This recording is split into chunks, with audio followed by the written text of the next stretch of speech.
Morning sir and good morning to everyone. Infosys पर street divided है, जहां दो डाउनग्रेड्स आई है, वहीं दो ब्रोकरेजेस काफ़ी बुलिश भी साउंड कर रहे हैं। तो समझ लेते हैं इन्फोसिस को लेकर नज़रिया क्या है। तो एचएसबीसी ने डाउनग्रेड करके होल्ड की कॉल दे दी है और टारगेट प्राइस भी घटाया है, 1340 से घटाकर 1110 का कर दिया है। सारे टारगेट प्राइस आप 1000 के आसपास ही देखेंगे। नोमुरा थोड़ी बुलिश है, 1290 की टारगेट प्राइस और खरीदारी की राय उनकी तरफ से आई है, यानी कि 22% का अपसाइड नोमुरा देख रहे हैं। लेकिन एचएसबीसी ने डाउनग्रेड किया है और ज़्यादा के अपसाइड नहीं है उनकी तरफ से। उनका कहना है कि कंपनी ने फाइनेंशियल ईयर 27 ग्रोथ गाइडेंस घटा दी है, जो अनुमान से काफ़ी ख़राब थी। और आशीष कुमार दास को नया सीईओ नियुक्त किया गया है, जो कि 1 अप्रैल 2027 से जिम्मेदारी संभालेंगे। एचएसबीसी का मानना है कि वैल्यूएशन काफ़ी अट्रैक्टिव हो चले हैं इन्फोसिस के, लेकिन आने वाले कुछ तिमाही, कुछ क्वार्टर्स कमज़ोर ही रहेंगे। जेपी मॉर्गन ने भी ओवरवेट से न्यूट्रल में इसको डाउनग्रेड किया है, याद रखिएगा। टारगेट प्राइस 1050 का दिया है, वहीं पे इन्फोसिस कामकाज कर रहा है, तो कुछ अपसाइड नज़र नहीं आ रहा उनको। Q1 काफ़ी कमज़ोर रहा, रेवेन्यू के लिहाज से उन्होंने ये मेंशन किया है। और कंपनी ने लगातार दूसरी बार फाइनेंशियल 27 रेवेन्यू गाइडेंस घटाई है, जो कि पसंद नहीं आ रही। अच्छा, जेपी मॉर्गन ने ये चीज़ हाईलाइट की कि कमज़ोर आईटी डिमांड है, एआई डिफ्लेशन है, और जैसे बड़े क्लाइंट्स की बड़ी चुनौती भी इन्फोसिस को नज़र आ रही है।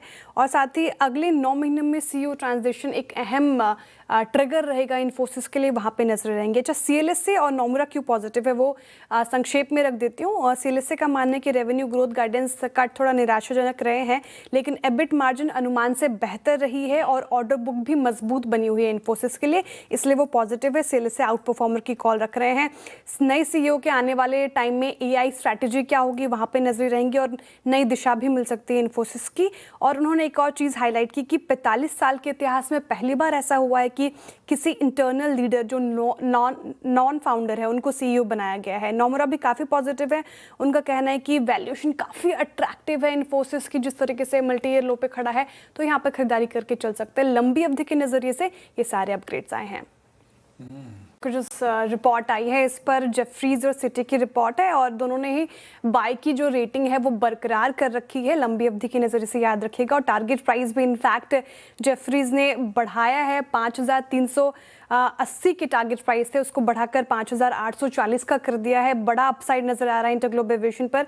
सिटी ने भी टारगेट प्राइस इंक्रीज किया है, 5100 का टारगेट प्राइस था, उसको बढ़ाकर 5800 का कर दिया है। तो अग्रेसिव टारगेट प्राइस सिटी और जेफरीज की तरफ से आए हैं इंटरग्लोब एविएशन पर, और उनका मानना है कि जून तिमाही अच्छा ही रहा है।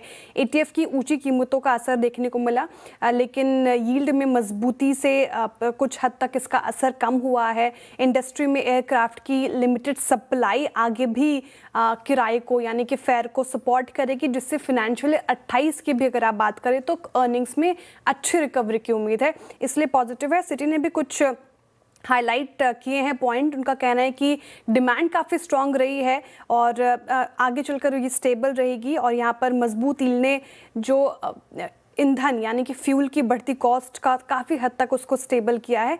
कॉस्ट को लेकर अभी भी थोड़ी अनसर्टेनिटी बनी हुई है, लेकिन नियर टर्म में अर्निंग्स को लेकर अभी थोड़ी स्पष्ट तस्वीर नहीं है। लेकिन लंबी अवधि के नज़रिए से अगर आप देखें तो इंटरग्लोब एविएशन पर ब्रोकरेजेस बुलिश हैं। को लेकर भी लंबी अवधि के नज़रिए से ब्रोकरेजेस पॉजिटिव ही नजर आ रहे हैं। यहाँ पर जेपी मॉर्गन ने ओवरवेट की कॉल बरकरार रखी है, टारगेट प्राइस 1600 का रख दिया है, यानी कि 16-17% का अपसाइड पोटेंशियल नजर आ रहा है सिप्ला में जेपी मॉर्गन को। उनका कहना है कि Q1 रेवेन्यू अनुमान के मुताबिक रही, लेकिन एबिटा मार्जिन थोड़ा मिस रहा है, और मैनेजमेंट का कहना है कि मार्जिन अभी स्टेबल हो जाएगा आने वाले टाइम पर। कंपनी ने financial year 27 EBITDA margin guidance 8.5% से लेकर 20% पर बरकरार रखी है। और जेपी मॉर्गन ने हाईलाइट किया कि ग्रोथ आने वाले समय में यूएस पाइप लॉन्च को देखकर होगी और ऑपरेटिंग लेवरेज से आएगी। साथ ही यूएस प्रोडक्ट अप्रूवल और इंडोर प्लांट की री इंस्पेक्शन आगे के बड़े ट्रिगर्स हो सकते हैं। नोमुरा भी पॉजिटिव है 1510 के टारगेट प्राइस के साथ। एबिटा मार्जिन अनुमान से थोड़ा कम हुआ, लेकिन ओवरऑल अगर आप देखें तो उनको Q1 नतीजे अनुमान के मुताबिक ही रहे हैं। मार्जिन रिकवरी यूएस में हाई वैल्यू प्रोडक्ट लॉन्च पर काफ़ी निर्भर करेगी, तो वहीं पर नजरें रहेंगी।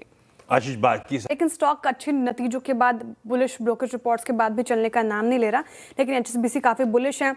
हालांकि टारगेट प्राइस थोड़ा कट किया, लेकिन अभी भी 40% का अपसाइड नजर आ रहा है, नतीजे अच्छे लगे हैं। पर इस नोट